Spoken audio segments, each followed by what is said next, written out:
Okay, back in early 1980s, we used to have a retail store. We used to sell video cameras, VCRs, and we also used to repair them. As we repaired them, during those times, the Nintendo Entertainment System, the 8-bit, was very, very popular, and we started and they started breaking down. And as consumers brought them in and we started repairing them, we noticed that there was nothing wrong with them. Only the contacts where the cartridge goes in the console, they had to be cleaned. That was all we had to do.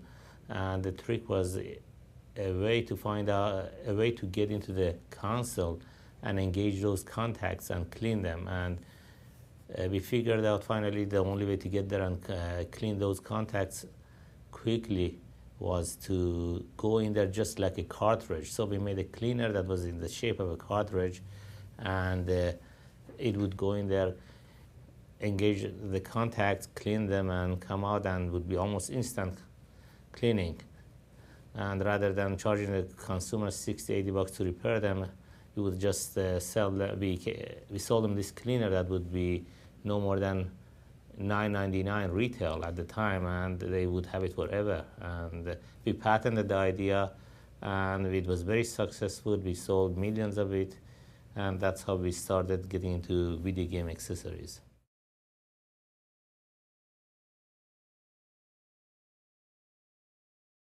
NYKO here, what we do, we make accessories. There are, at the moment, three major first parties. Microsoft, which makes the 360, Xbox, Nintendo, which makes Nintendo Wii, and Sony, which makes PlayStation 3. These are the newest machines, of course. They make accessories themselves, but they are not the experts in this field. There are accessory companies that make accessories that do, some of them do the same job, and we found out to be successful. We have to make things better than what the first parties do. In this company, one of the reasons we've been successful is because we have an excellent R&D team. It was only me at the very beginning, of course, but now we have another 2 or 3 people that are really very, very innovative, and they are very smart, talented people. And every accessory that this company has made, I would say, has been better than the first parties, and that's what we are known for. We try to enhance the video game playing of the gamer, and consumers seem to like us. Sometimes they go to the retailer, just ask for the NYKO brand.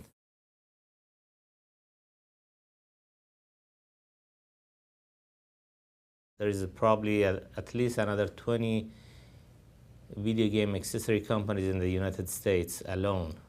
But what they do, almost every one of them make accessories only as good as the first party, or not even as good. So the consumer doesn't really have a reason to buy a third party, which is what they call us. They usually go there and ask, can I have a Sony controller, or can I have a Nintendo controller, or a Microsoft controller? But we've changed the game, because in almost every case where we've made better product, the consumers, a lot of time we made products that nobody had and would really solve a major problem that third parties were not either capable of or did not act fast enough. Because this is our area of expertise, we usually come up with the accessory a lot faster than the first parties, and that's why the consumers look forward to purchasing NYKO products. When we see the major retailers, buyers like Walmart, Toys R Us, GameStop, and so on and on, Best Buy, when our sales people go there to show them the new items, they can't wait for our salespeople to open up the bag and show them what other accessory we have come out with, and they look forward to seeing our salespeople.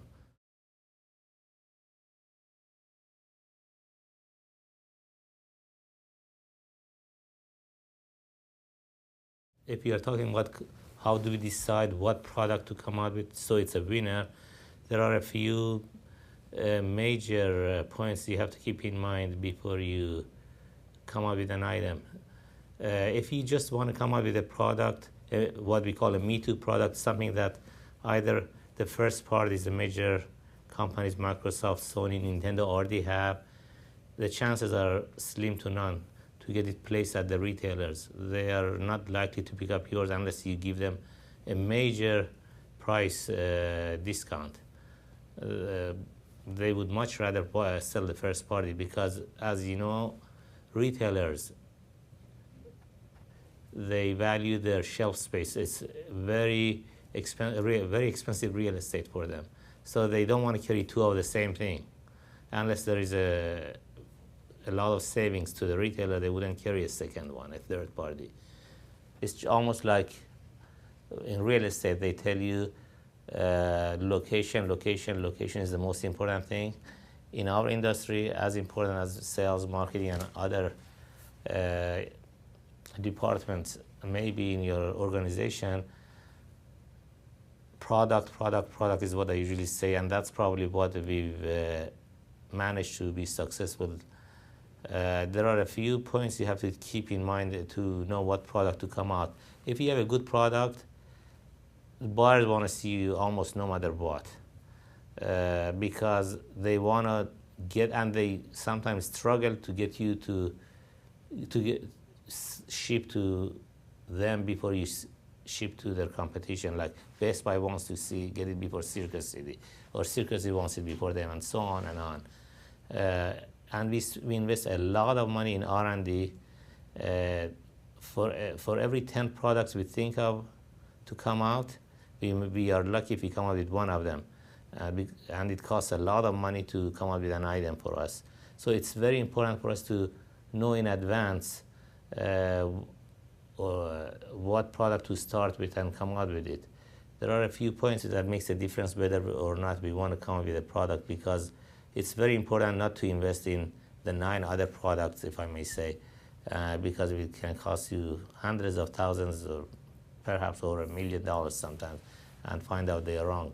I happen to have, I am very lucky to have a very good R&D team with myself, and we take into account whether, if we want to come up with a product, first of all, is there an installed base for what we want to come up with? We don't want to come up with an accessory for something that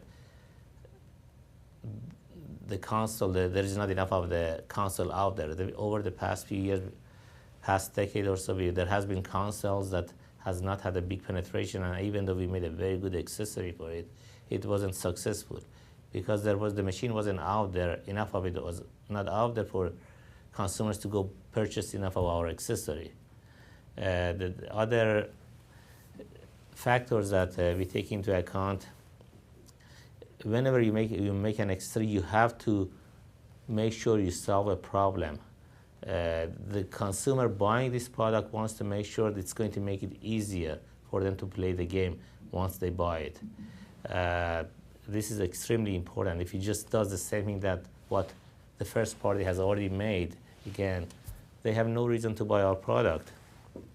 I have to add that I understand every industry is different. Not every industry is like our industry, video game accessories. So you have to somehow interpret or change that to your own individual needs or industry. And I'm sure there is a way you can turn your own the problems in your industry around and somehow make an opportunity out of them to make money on. This is a very, very important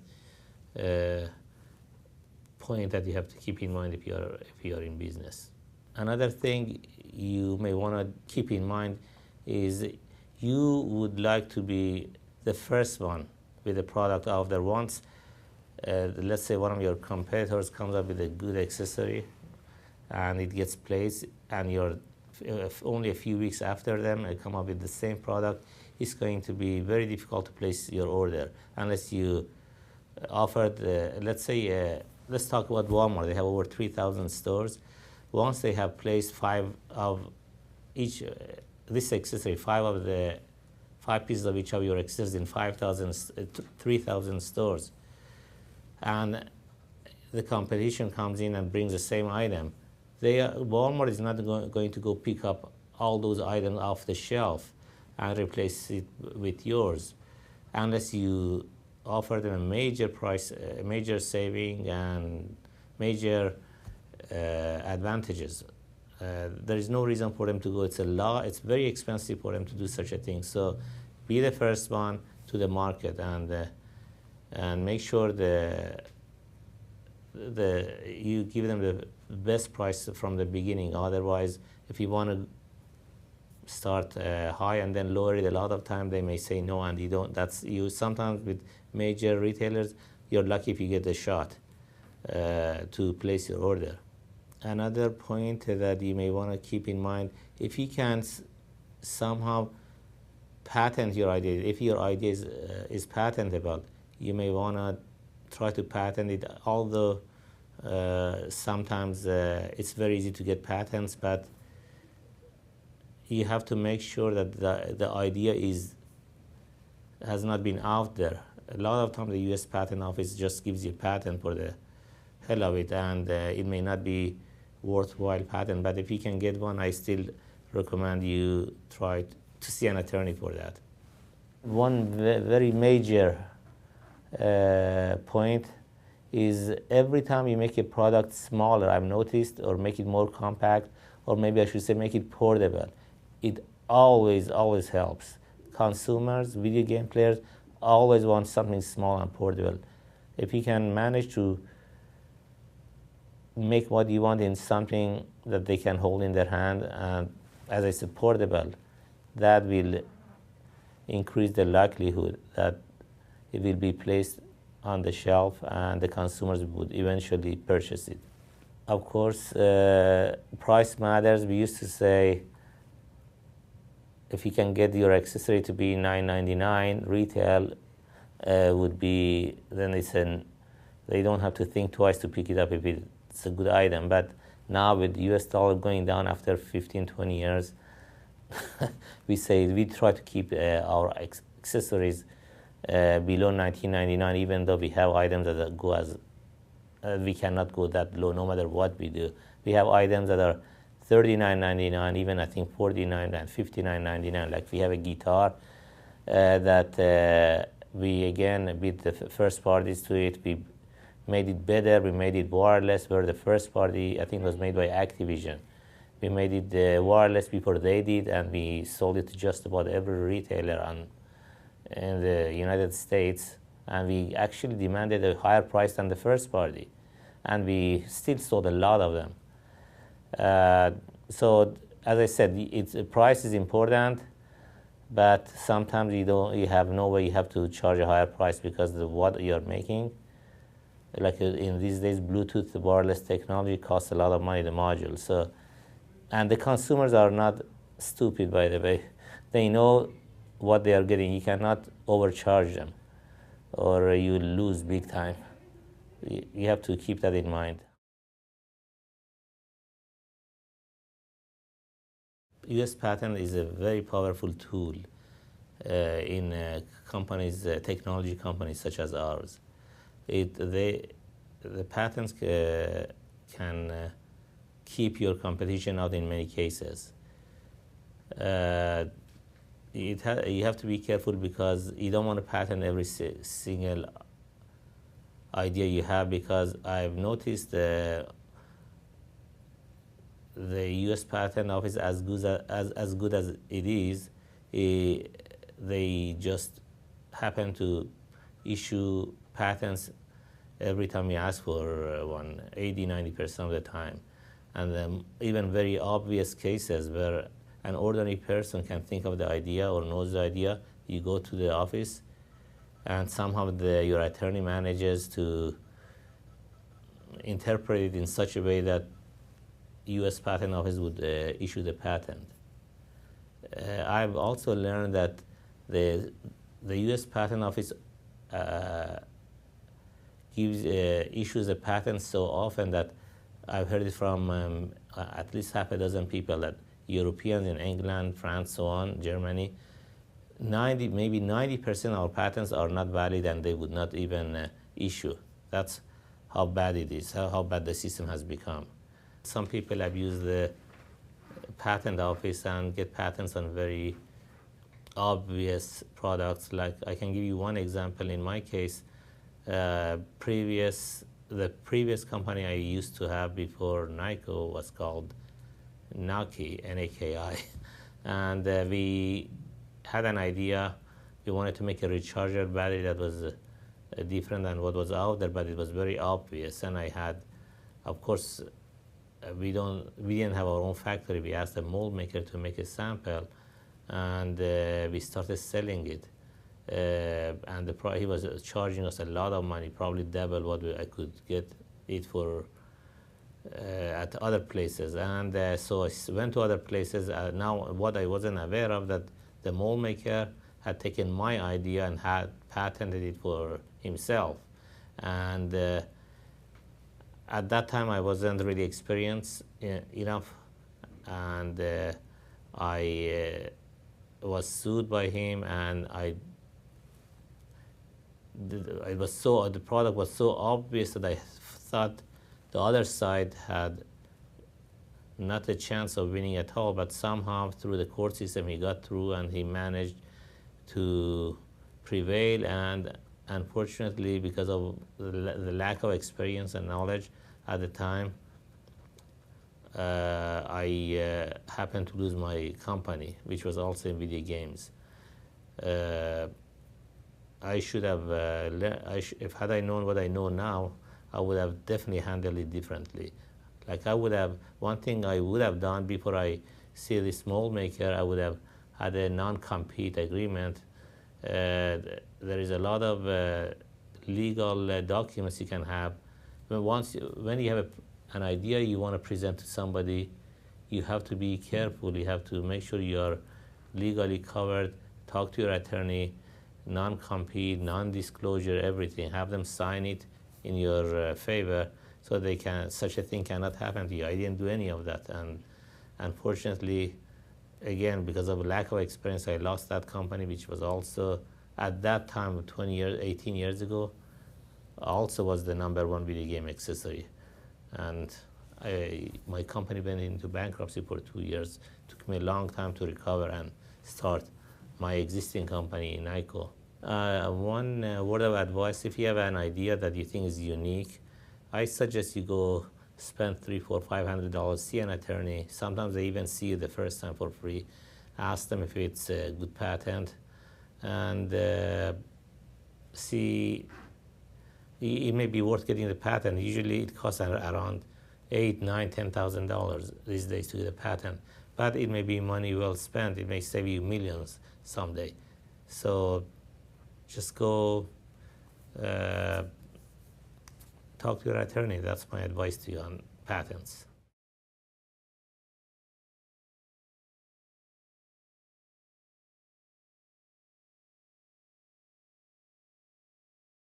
Legal issues, we've had our share of them, but I can tell you that in this company, at least for the past 15 years, we have either settled or prevailed. Every time we settled out of court or prevailed, every case we've had. Thanks God, we have not lost one case. Or most of the time, actually, we've avoided it altogether because of the experience we've had from the previous company. Litigation can be very expensive. It can lead to disaster if you don't watch out. Something I was not aware of before. This I tell you from experience. In litigation, the only ones who prevail are the attorneys. Even if you win, your attorney cost will probably be more than what you win. So you want to avoid going to court at all costs.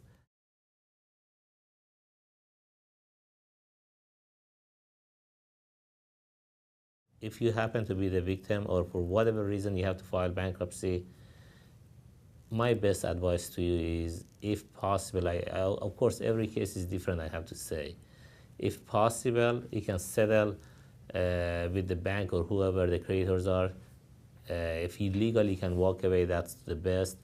Hand in the key to the bank or the creditors and go take a little vacation, 2-3 months, let your mind rest, and then start a new company if that's what you have to do. But do not stay in bankruptcy. In most cases, the founders of the company are sort of abused. Sometimes they make them work, they don't pay them enough, and a lot of people make the mistake that when they go into bankruptcy, they are going to come out of it, and if the company comes of it, it's theirs. It's in most cases, no, it belongs to creditors who lost their money. Remember, you owe them money, so you got to be very careful, because I made that mistake also. I made the company that I was working, that I owned, Naghi. I started working hard, and I fixed it, and after I fixed it, I found out, it's not my money. I found out legally, I didn't even know that I was working for creditors. So if in your case you can walk away, I suggest you walk away and do what you want to do for creditors for yourself. One more thing about bankruptcy, I hope you never have to file one, but if you do, don't feel bad, because it's not the end of the world. I can tell you that the bankruptcy in my previous company is probably what has kept me alive in this company. There's so many lessons I learned during that process that if I hadn't learned, I would have fallen 10 times as bad in our existing company. In many cases, actually, some companies, when they want to hire a CEO or whatever, they actually count it as a plus, I found out. And I didn't realize the reason until I went through it myself. You learn so much during bankruptcy when you go through that ugly process, that you watch out for those little mistakes you made, that you try to avoid them, and hopefully you don't go through it again.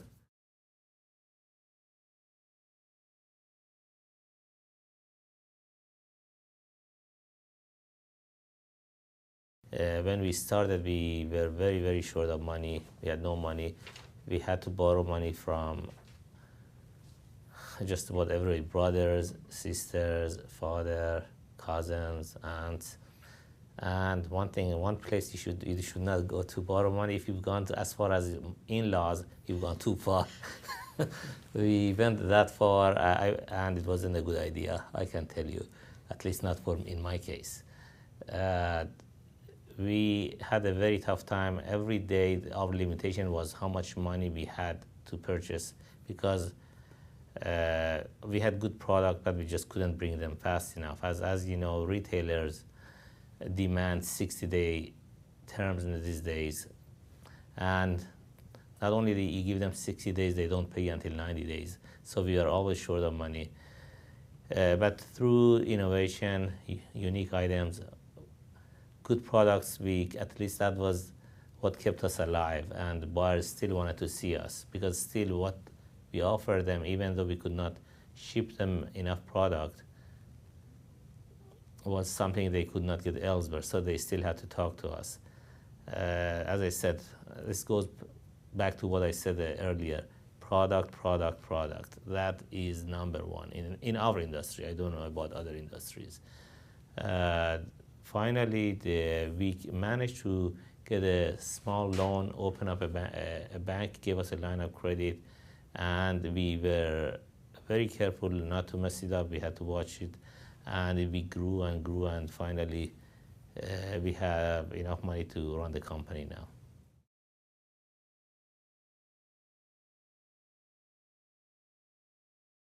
First of all, you have to be a little bold. I wouldn't say, I don't want to use the word arrogant, but you have to have a lot of guts.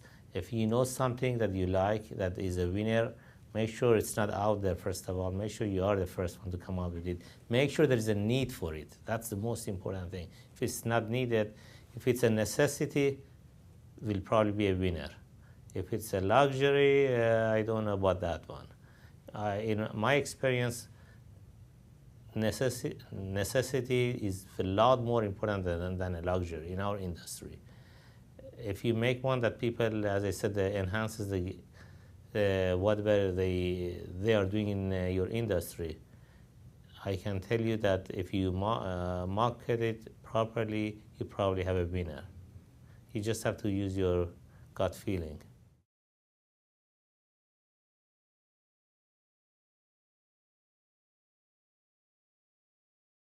You can never micromanage all your employees all day. There is not enough hours during the day to do that successfully and keep your company going.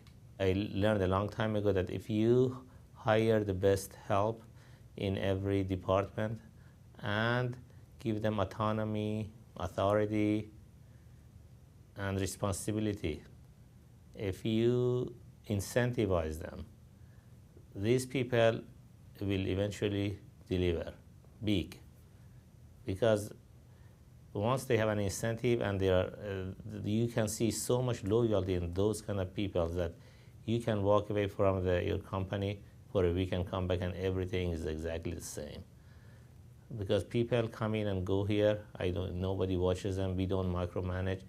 Surrounding yourself with the best people, I would say, is the best decision I've made. There are people that when they hire a person or a head of a department, they want to make sure that the person they hire is not smarter than themselves. I think that's a big mistake. If I encourage companies to hire, if they can, more talented people than themselves. This can only help you in the long run, because every day you come sit down with them, you learn something new, and it's going to benefit your company. So what do you have to lose? It's also important to remember that when you hire good people, you got to take care of them monetarily. You got to make sure you pay them enough. Make sure they are incentivized enough so they want to work that hard. That would create such a big loyalty. And I can tell you that in the long run, unless you have loyalty from your staff, there is no way you can succeed. This is probably this is another important issue that you have to keep in mind.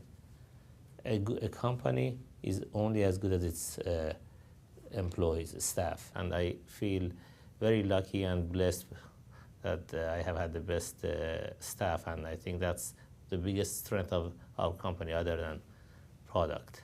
When I give them a challenge, they really go out of their way, as I said, stay overtime, work from home to try hard enough until they somehow come up with a solution or come talk to me, and together we can solve a problem. And after they meet their challenge and come up with a solution, I've noticed I see a sense of achievement in them, and they are so happy. And you cannot always give them easy tasks. Sometimes you really have to give them difficult tasks, and many times they come in and deliver, and you'll be surprised how often they deliver.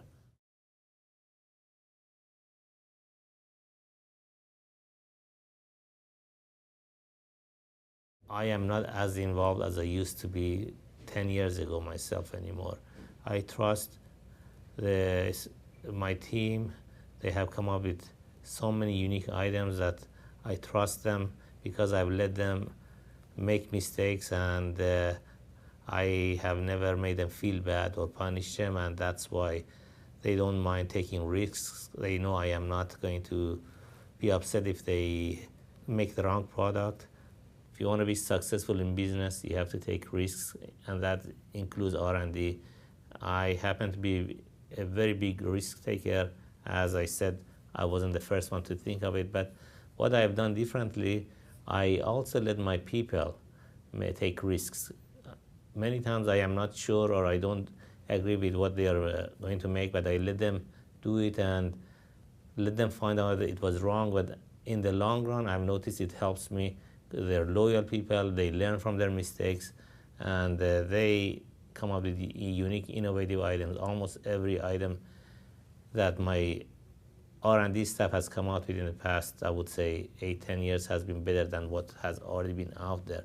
And I believe that is the major reason we've been successful in this industry. This is not an exaggeration, that almost every accessory that has been made in this industry has been made in our company, and everybody else has just copied ours.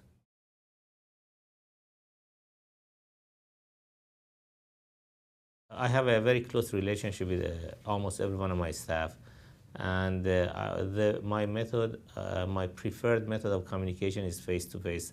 I found that out to be probably the most efficient way to communicate what you want and get an immediate response. It may be different for somebody else. I know I'm not saying I don't use emails, fax, and so on. Of course, today you have to do at least some of that, especially if they're traveling. But the best way I communicate with my people, and the best way I get results immediately is face to face. That's just for me.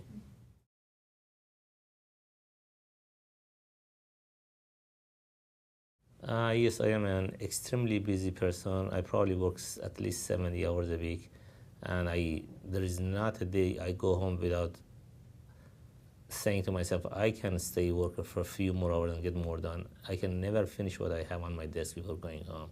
So it's extremely important to manage my time and get the main issues out of the way, if I can get them out of the way, that is. It is not the job of a CEO to do everything. You have to have good people and let them run their own department. If you allow them to do what they want, and they are talented people, I can assure you that over time, at least, in the long run, they would all deliver what you want.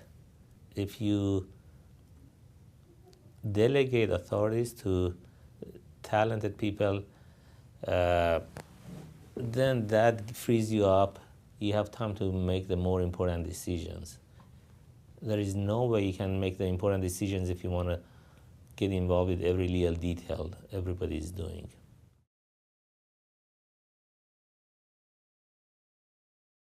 There is a question if you're number 1, 2, or 3 at this point. Our goal is to be the clear number 1 brand of choice in video game accessory. We want every time a video game player goes to a retailer such as GameStop, Best Buy, we want them to ask